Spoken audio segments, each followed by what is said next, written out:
700, we are back with some Warhammer 40K lore. This time we are talking about the Star Hunters. Ooh. So the Star Hunters are a legion. Yeah, that's right, you heard me, it's a legion. So you guessed it, if you know what Space Marine chapter this faction turns into, then da-na-na, you don't get shit. I'm just gonna simply say, yeah, you got it. Good job, buddy. I always counted on you guys. I always knew I could trust you. But yeah, so the Star Hunters, who are they? Why the fuck have you never heard about them till now? Well, every legion kind of was known as something prior to being what they were later on. So this legion was the eyes and ears of the Emperor. Now, they acted a lot like agents. They would actually go out in deadly, deadly terrain. Now, mind you, Terra, back before 30K, during the Unification Wars, was riddled with toxic wastelands. It had a bunch of bombs and shit constantly being dropped on it from its own inhabitants. And these bombs were highly technologically advanced, so you'd expect a lot of, like, viruses, plagues, and radiation just seeping everywhere. This is why the Thunder Warriors were so perfect for taking over Terra, is that Thunder Warriors were tough enough to brute through this shit, but also they were temporary. So even if they suffered some mild mutation from all the diseases, or in case they actually catch something from the diseases, they're going to die anyways. They're genetically too unstable to be alive. So, hey, at least they'd conquer the area first, right? Woohoo! But this legion was somewhat active during the Unification Wars. So when the Emperor was about to send his army somewhere, he would first send out a few squads of the Star Hunters but in front of the army. And the Star Hunters would really traverse the terrain, and they would end up losing a few Astartes because the Astartes aren't as durable or tough as the Thunder Warriors, but they were quicker. And they were able to go in there and scout these enemy locations and draw out the enemy armies. This was their biggest strength, was drawing out enemy forces and probing for weaknesses. But not only that, they were excellent reconnaissance. They would always report back flawless reports.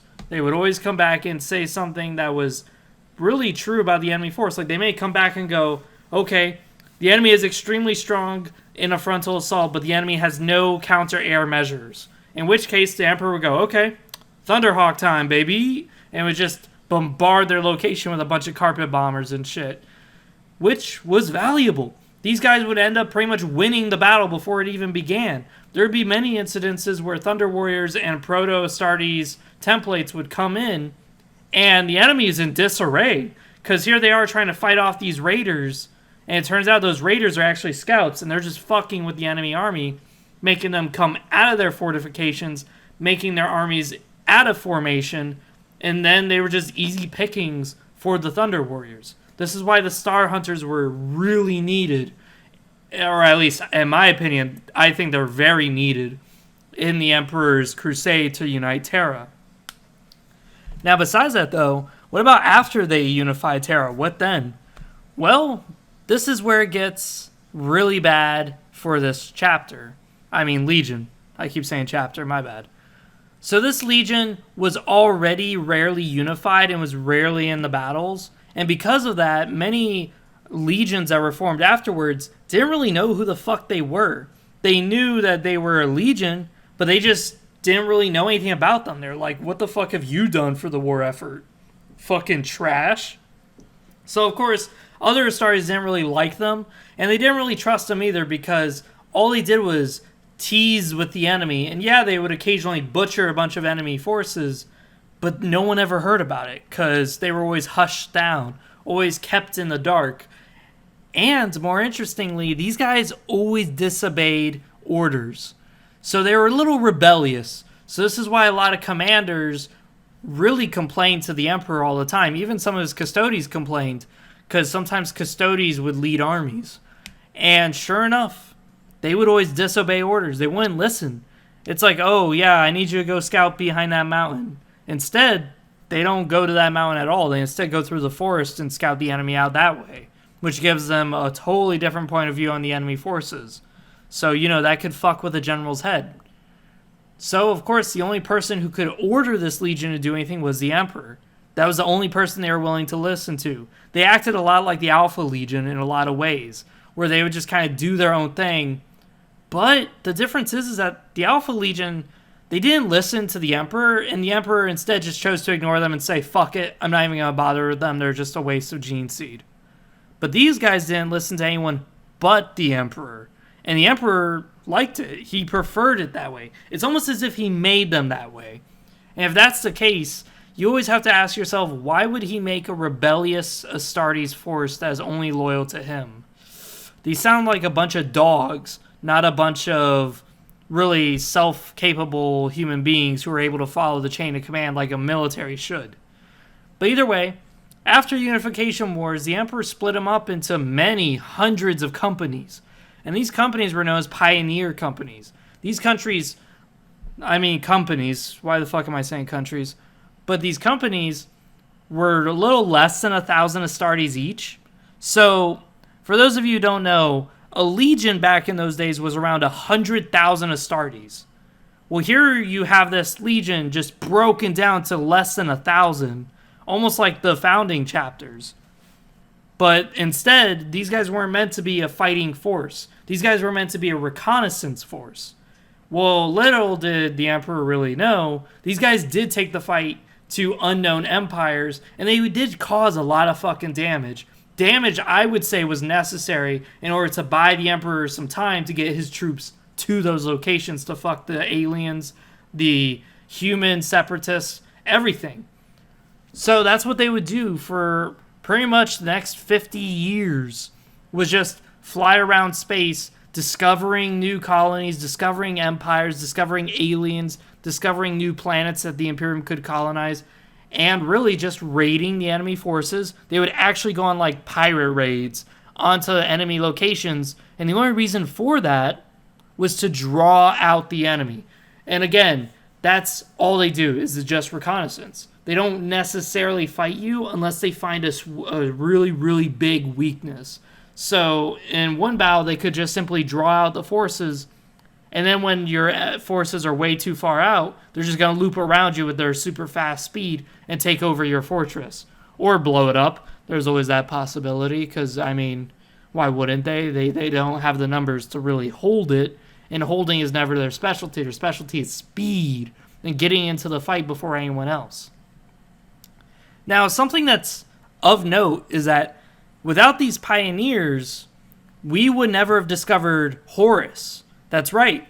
One company in particular, led by Commander Dur. I don't know how you would pronounce that. It's spelled D-U-R-E, Dur. But he discovered Chthoniya, and that's the mining world that Horus was made. Horus was born on. So without them, they would never have really found Horus. But it's kind of funny, though, because 50 years later, Horus's own legion discovers our Primarch. So that's kind of interesting, don't you think? But it's actually really funny is that because of Horus being discovered by them and reading their own scout reports, he thought they were funny, because the scout report said that his planet should have just been destroyed because there's no real use to it. He got a good chuckle out of it and agreed. Him agreeing with the reports of the Star Hunters actually earned the Star Hunters' loyalty. Never have they been respected. Never has their deeds been put into the light. So this was very new to them. But this is where it gets kind of sad. They were dying out. Because they didn't have their Primarch for a long time, they were really starting to dwindle, and without that gene seed, they weren't able to make new troops. But here's where it gets even worse. They're scattered all across the galaxy. And because of that, they don't really know each other. So when their companies do come back together, they don't treat each other like they're supposed to, which is brothers. Instead, they just treat each other like they're other Astartes. Like, yeah, whatever, go fuck yourself. Yeah, I know you're one of us, but I'd rather stick to my crew members. Thank you very much. I don't really care to exchange friendlies with you.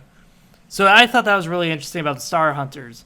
Besides that, though, their biggest real effort is that they would actually draw out enemy forces, and that's all that they really did. I think that's really fascinating for a superhuman soldier to do, is he's not actually fighting, he's just drawing out the enemy and distracting them, raiding, and scouting. That's all they did, Star Hunters at least.